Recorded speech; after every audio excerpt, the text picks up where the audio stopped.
the outdoors indoors once again.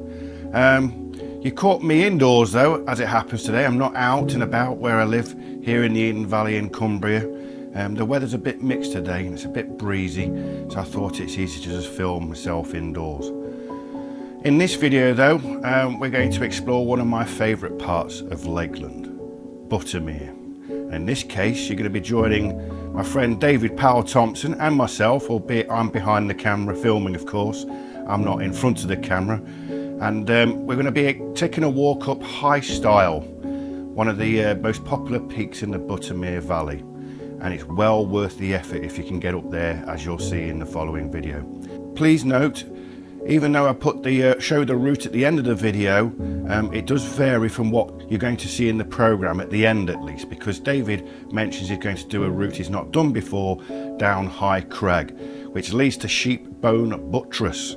The clue's in the name. Now, we'd not done that route before and it's not one I recommend for the faint of heart. If you're not exactly skilled with the outdoors, don't do it please. You'll just end up being another mountain rescue statistic. And always remember, be adventure smart. There's a link in the comments below. It is a route you can do up. Admittedly, it's an area where the local mountain rescue team train, but I wouldn't recommend it for the descent, despite the fact there are some guidebooks that suggest that route down it as a walk. It's actually more of a scramble in places and the route is not very clear. Why that particular part of the route is suggested by some guidebooks, including the recently revised Wainwright guidebooks by Clive Hutchby, I'll never know. So please don't undertake the descent. You could do it as an ascent if you're skilled enough and you know what you're doing out and about on the fells, but I wouldn't recommend it. On that note, I hope you enjoy the video and don't forget to like, subscribe and share and comment on the channel.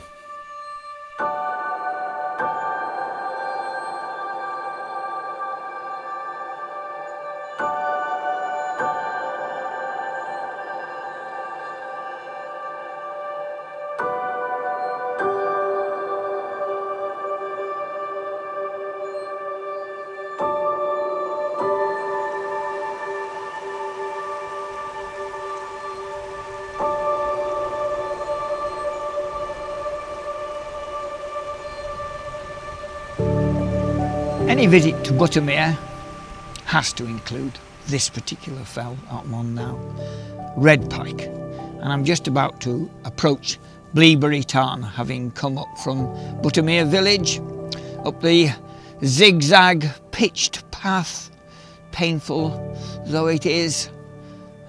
The original path came up beside Sourmilk Gill, but it was deemed to be too dangerous, and so the zigzag path was opened up. I came up there one time with Joss Naylor. We were researching remote Lakeland and he reckoned I left a drop of sweat on every stone. I've done that today. It's been scorching. 20 degrees when we set off and it hasn't got any cooler.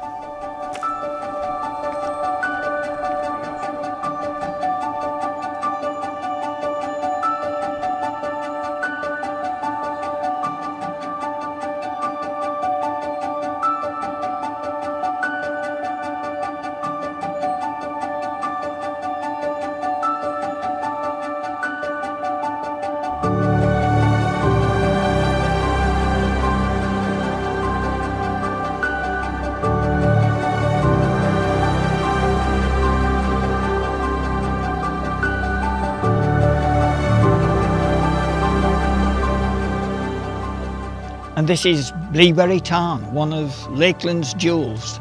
There are many of them. I wouldn't like them to tell you them all, because somebody would ask me to put them into a list, tell them which was my favourite. It's just impossible.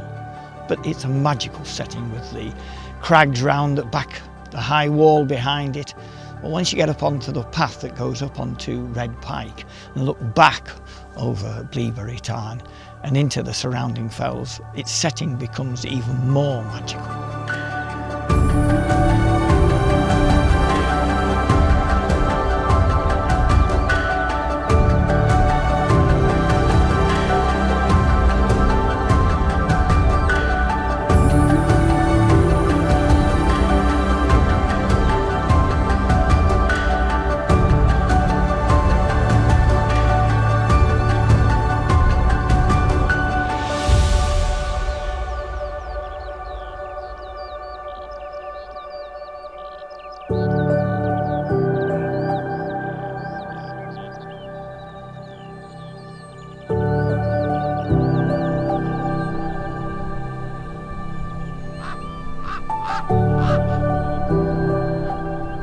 red pike Buttermere, as opposed to red pike Wasdale, of course.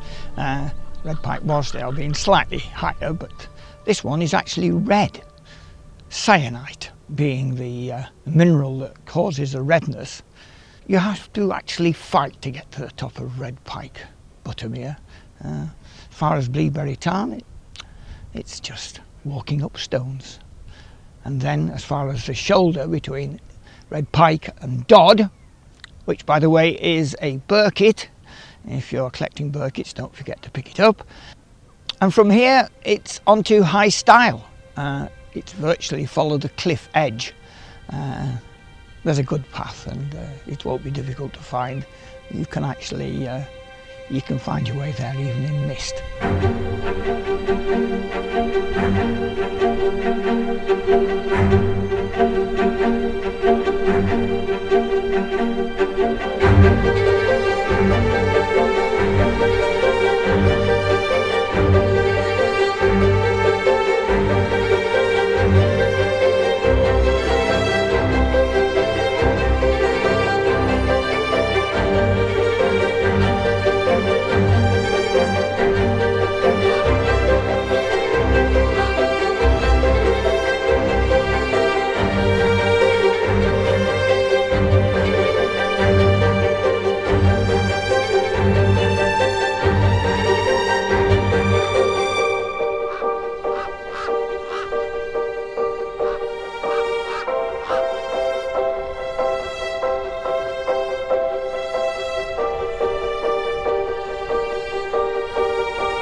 This is High Crag.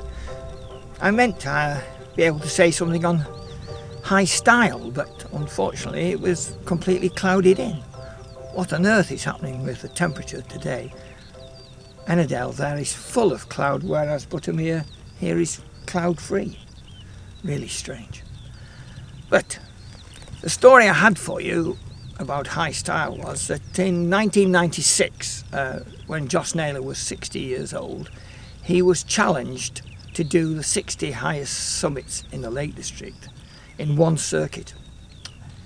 He took on that challenge, and he started off not on his birthday, but midsummer, when they had the longest daylight hours. Always impressed by that route, because I was lucky enough to be part of the film crew, because Joss came off Haycock, dropped all the way down from over 2,500 feet, down into Annandale, crossed the bottom of the valley, came all the way back up here onto High Stile, over 2,500 feet, and then dropped all the way down into Buttermere village before he had a bit of a rest and something to eat. And then his next fell was Sale. Which way to go? You can actually follow the ridge further along until you get to Scarth Gap, and then take the footpath from Scarth Gap down towards Buttermere and follow the path beside the shore. But apparently there's a route that goes straight off the end. I've never done that until now.